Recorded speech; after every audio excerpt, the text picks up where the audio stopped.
Hi, my name's Lou, and today I'm going to be reading from the internet for you. Why? Well, why not? And today's what is going to be a special and delightful thread from the Something Awful forums E/N subforum, which stands for everything and nothing, and a thread entitled I Feel Unclean.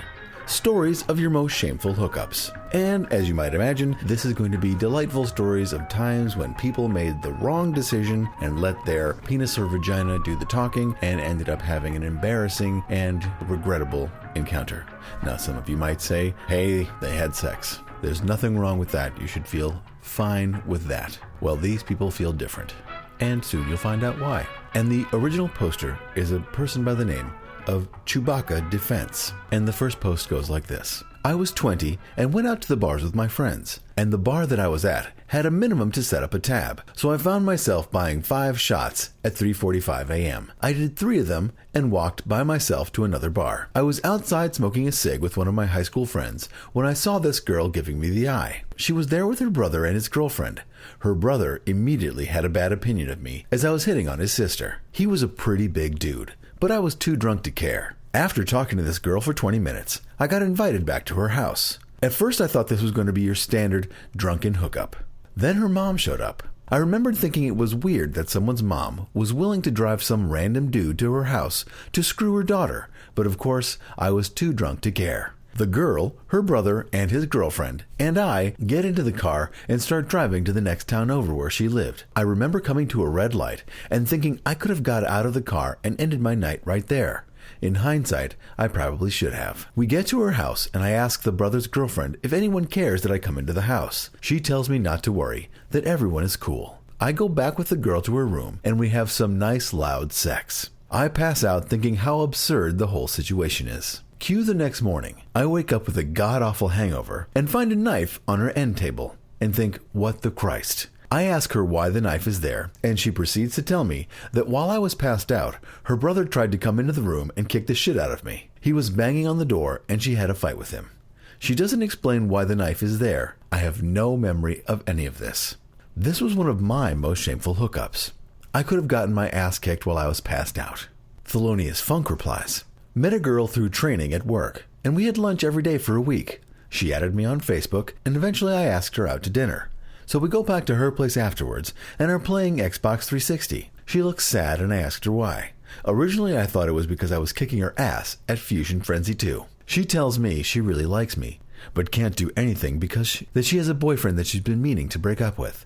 Long story short, we end up making out and we head to her bedroom. She starts going down on me. And 45 minutes, I still haven't finished. I make up some lame excuse for the reason I have to go and run out of there as fast as I can.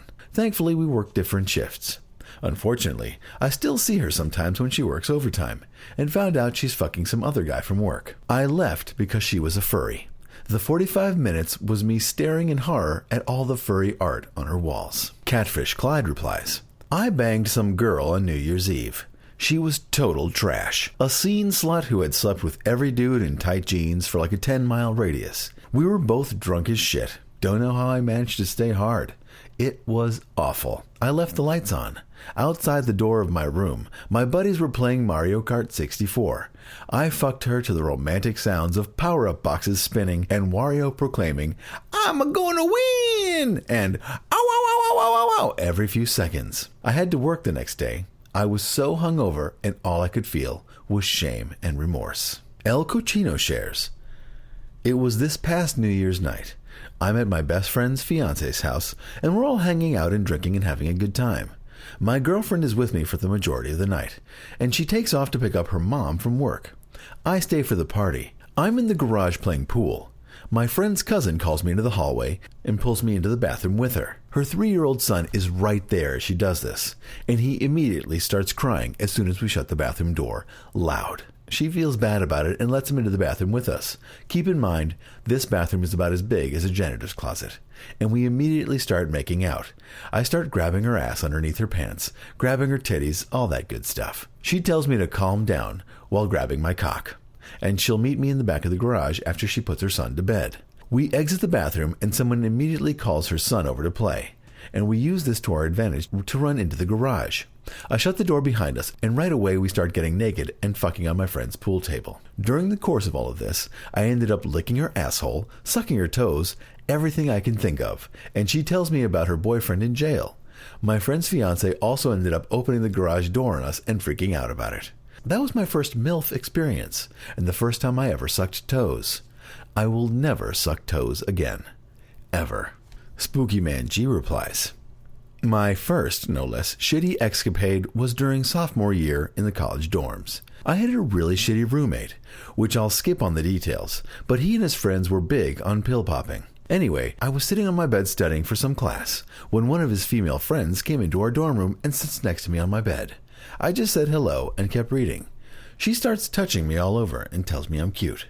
I forgot what she said after that, but she lays on my bed, spread eagle. At first I was kind of like Butters in the Paris Hilton episode of South Park. Hey, look, it's squishy. I didn't say that, of course. So fuck it. I went for it. And for the most part, it was uneventful.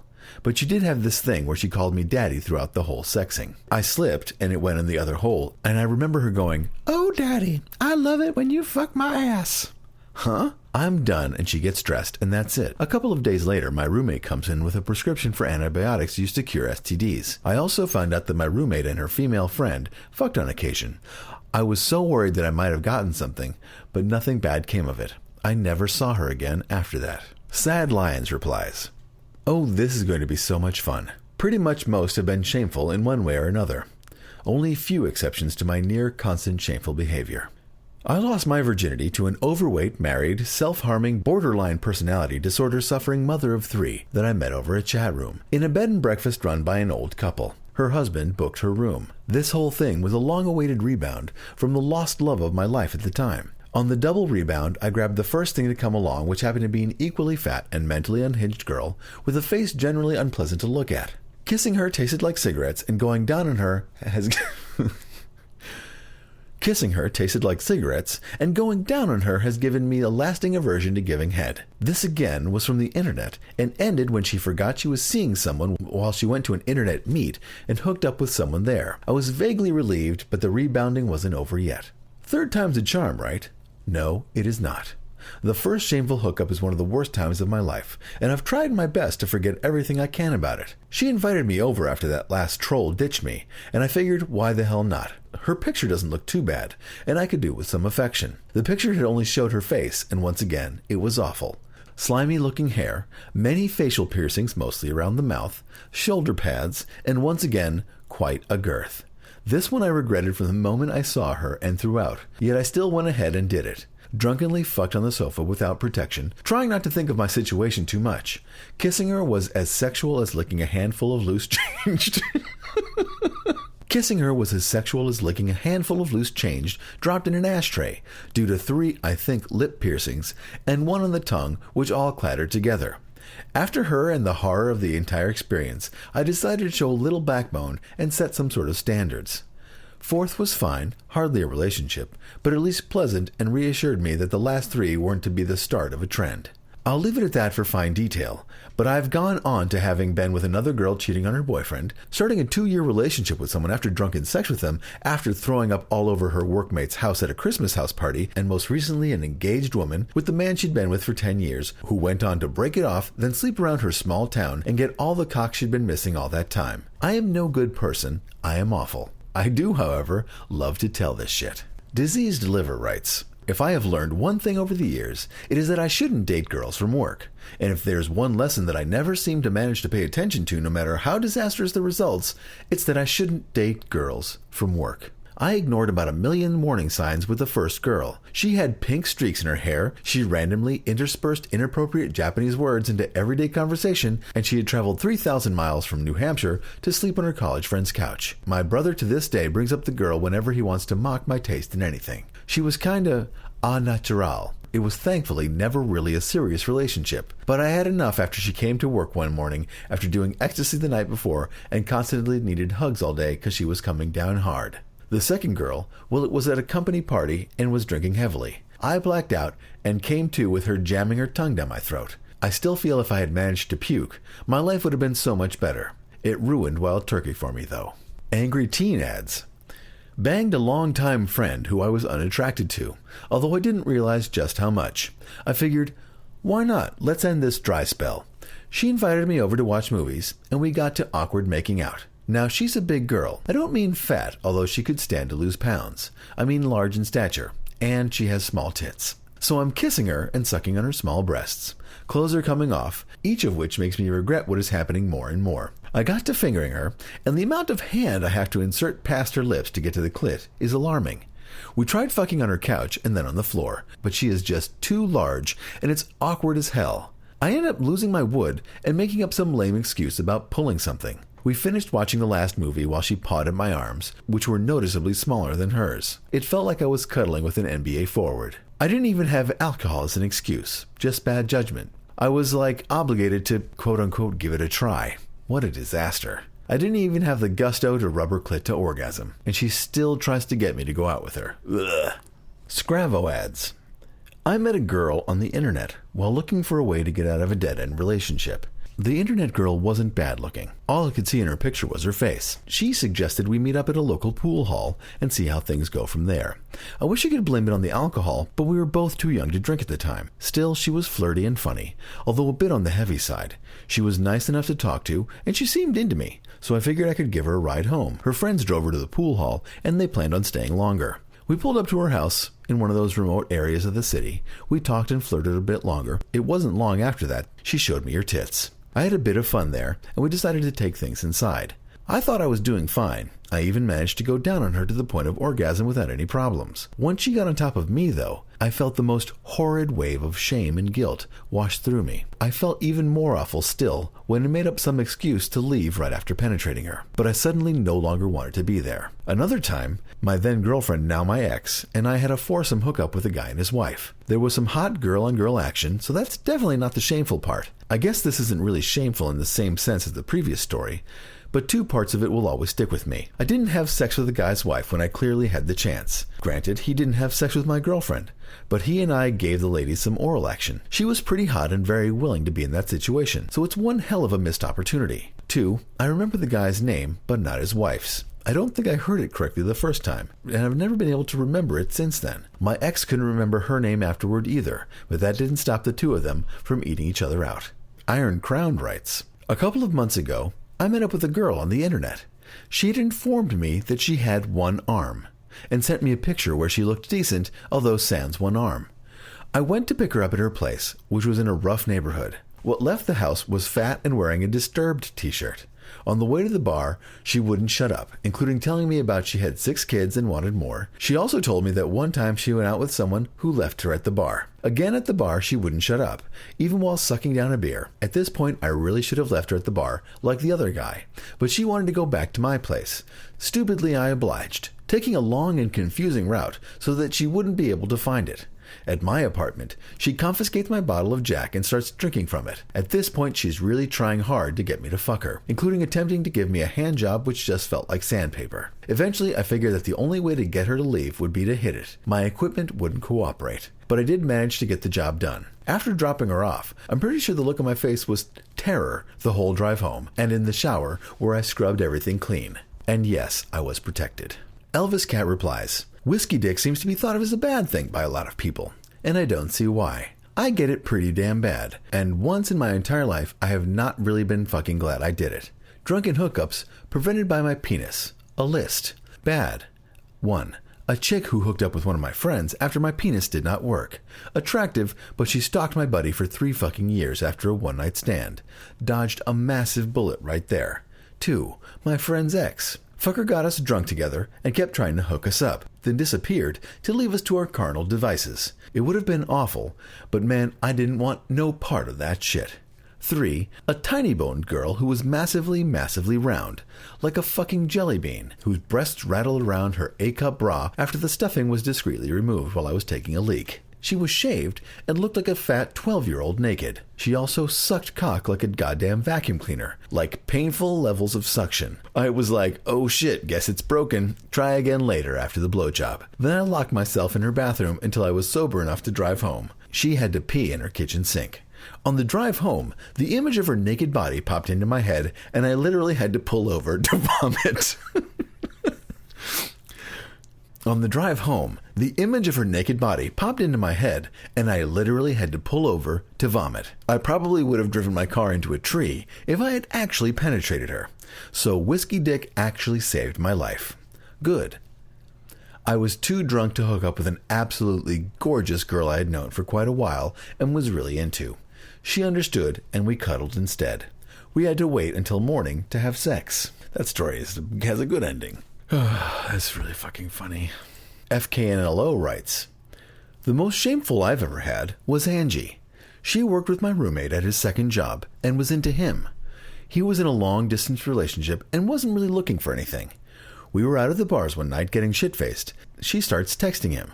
I start asking about her because she's annoying him and figure it might take her off his hands. He says she's thick but cute, which I don't really mind at all in the right girl.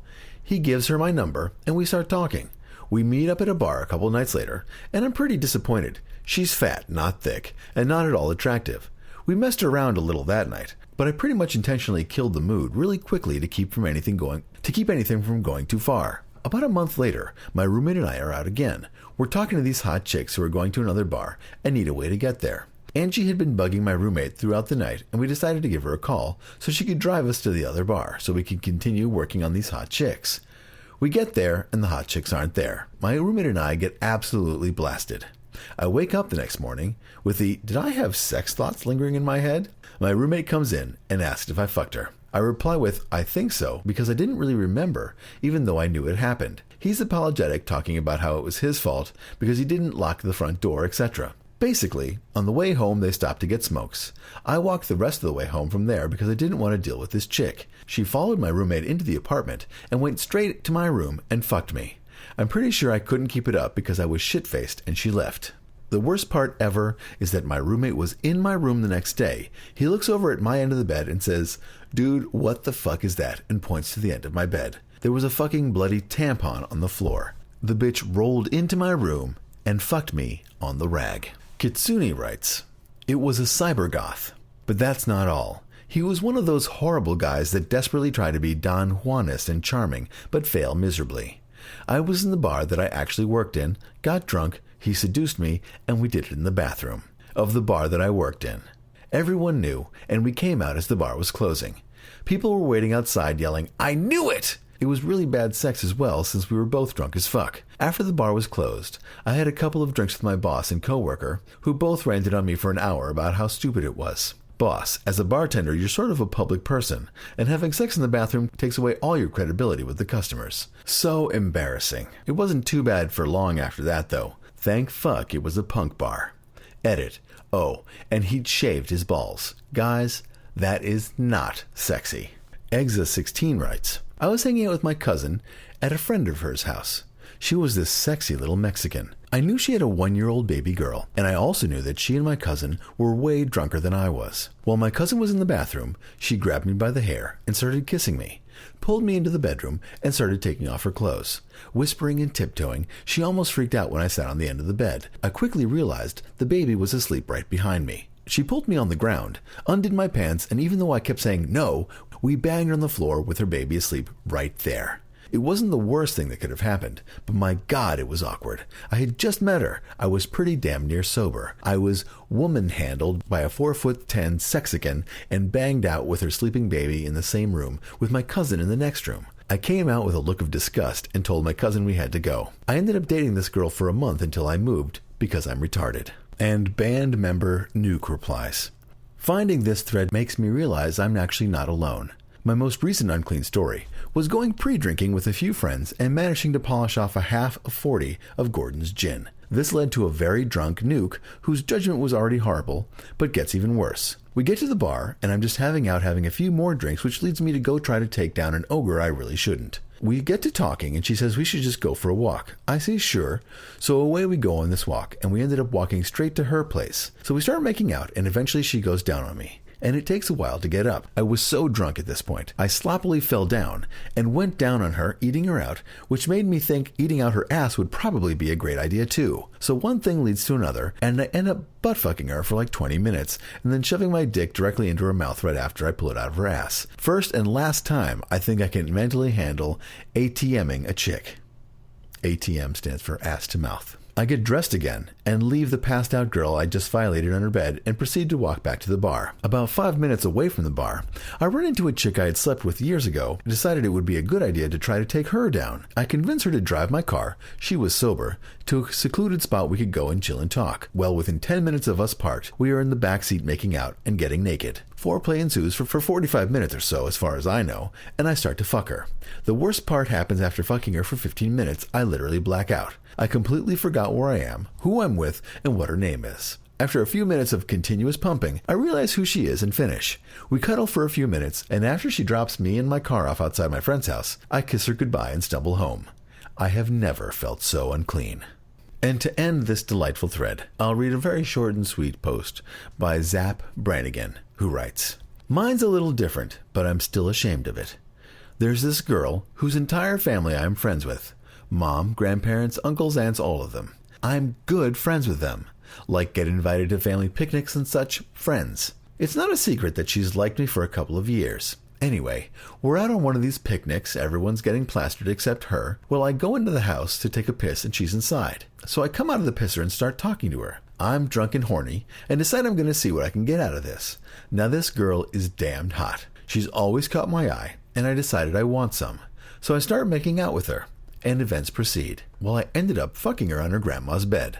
Grandfather deceased. Well, her grandma walked in at us with me bending her over. Twofold shame. Her entire family that absolutely loves me, including the uncles, know that I nailed her. And I'm 26 and she's 18. We continued messing around after that, and her most protective uncle said to me on a camping trip, "I don't care, just don't knock her up."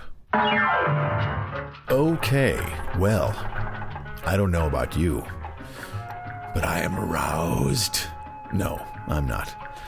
But I do enjoy reading about all these shameful hookups. Surely you have something you're ashamed of. Well, if only you were a something awful goon. Maybe you are. You could have shared in this thread. By the end of the thread, it had been derailed with crazy, crazy stories and nonsense. But these stories, I believe, are true. So I am enjoying them simply for that people share the trueness.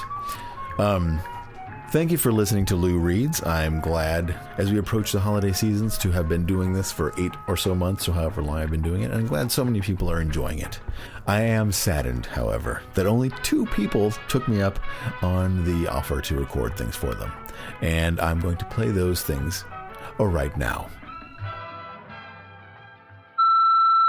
Hi, my name's Lou. And you've reached Carl's phone. Carl can't answer the phone right now because he has rendered himself unconscious with a sexual torture device of his own creation. Don't worry though, Carl has built in some safety measures in case things went wrong. And if things get out of control, the authorities will be called. In the meantime, don't bother Carl while he's enjoying his anal pleasures. Please leave a message after the beep, and Carl, if he comes to, will get back to you. Hi, my name's Lou. And you've reached Matthew Hale's phone. Don't worry, Matthew isn't in trouble. He just doesn't want to answer the phone when you call. I don't know why, but just so you know, Matthew absolutely saw that it was you calling and bounced it to voicemail. Voicemail he proudly states that he never checks. Why would you want to talk to someone who doesn't want to talk to you? Maybe it's because you like talking to lazy jerks, like Matthew. Too bad it isn't mutual. You can try sending him a text message. At least then, he'll look at it. But as far as leaving a message, I wouldn't bother. It's basically like yelling into a garbage can. A garbage can of Matt's disdain for you. All right, thanks for calling Matt's phone. Again, send him a text message instead of calling. That's what he wants. Do what he wants, and no one gets hurt. This has been Lou, answering Matt's phone for him. I'll see you at Matt's fisting party. Bye-bye. Thank you to Matt and Carl for being so brave to ask me to record things for you. The offer still stands if anyone wants to get it in before the end of the year. I still don't know who the person who unfanned Lou Reads on Facebook is, and it's bothering me quite a bit. But I am heartened that 4 people have replaced that one person, so I'm not missing the mystery unfanner as much as I used to. I have a feeling I may have offended them with my GOP read. Anyway, and I wanted to mention before I go that I used to have some Google AdSense on the blog part of this podcast, and sadly, Google AdSense has decided that Lou Reads is too adult for Google Ads. So I'm sure no one will miss the fact that there will no longer be any Google ads on loureads.com. So feel free to go there and know that you will not be bothered by ads for microfinance or whatever other crappy ads we're loading up there. And this is the second company that has refused to let Lou Reads have ads because of the content. Can you believe what kind of crazy society we live in, where people are offended by bug chasers and stories about people fucking? Anyway, I don't even know if I want to live in this world anymore. All right, that's going to do it. I'm going to finish. Okay, that's going to do it for this episode of Lou Reads. Thank you so much for listening once again. We'll see you soon. Bye-bye.